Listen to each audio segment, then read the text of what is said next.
Some days were heavy. Woke up that morning with the quiet happiness that only a birthday can bring. Not the loud kind of joy, not balloons or surprises, but the soft warmth of being alive for another year. The kind of morning where memories sit beside you like old friends.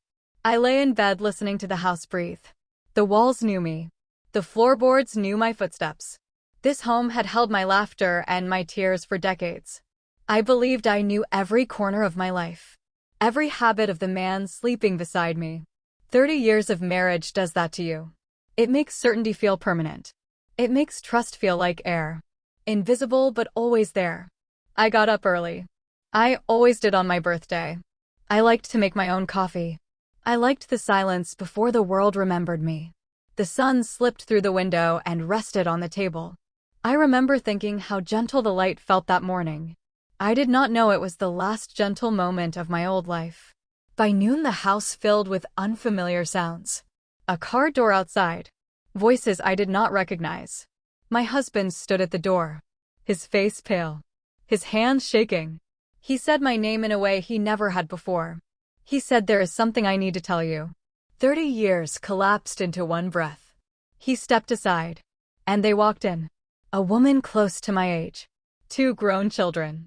Their eyes carried answers before his mouth moved again. "This is my family," he said. Time did not stop. But it slowed enough for me to feel every second. My heart did not race. It sank quietly, like a stone dropped into deep water. 30 years. A hidden life. Another home. Another set of birthdays. Another woman believing in the same man. I looked at them. I looked at him. I felt nothing explode. No screaming. No shaking. No tears. I smiled. Not because I was unhurt, but because the moment I had prepared for had finally arrived. You see, some women sense the truth long before it is spoken. We feel it in the pauses. In the late nights. In the way love changes shape without explanation. Years ago I stopped asking Kay. While he thought I was blind. I was building something quietly inside myself.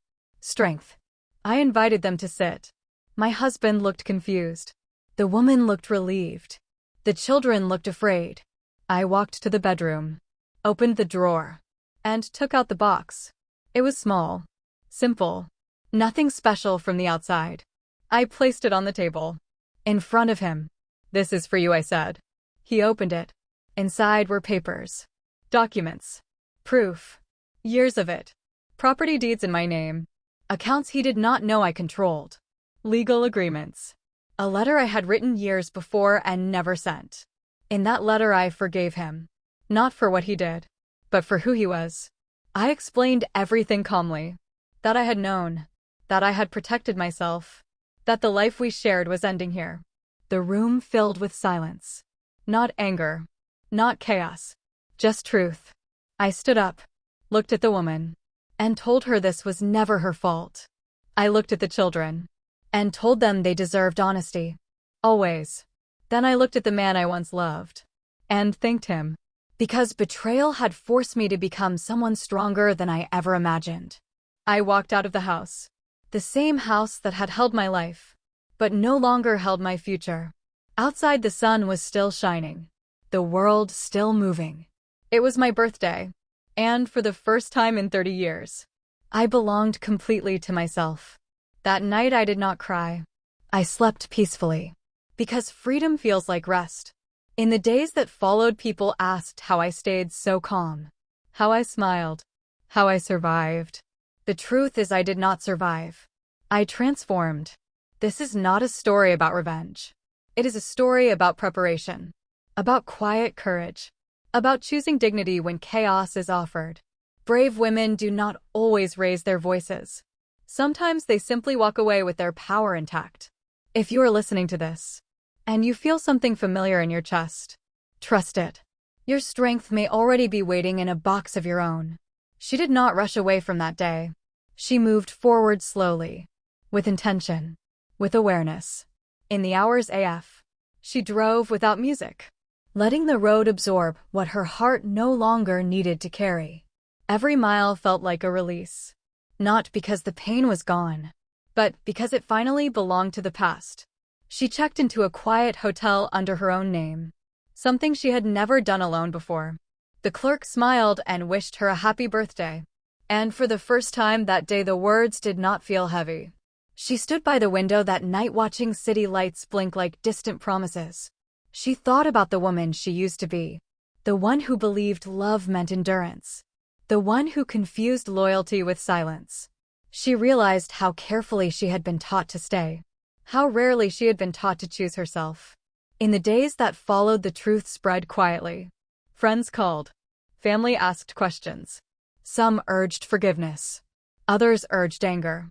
She listened. But she did not follow. Because this chapter was no longer about reaction. It was about direction.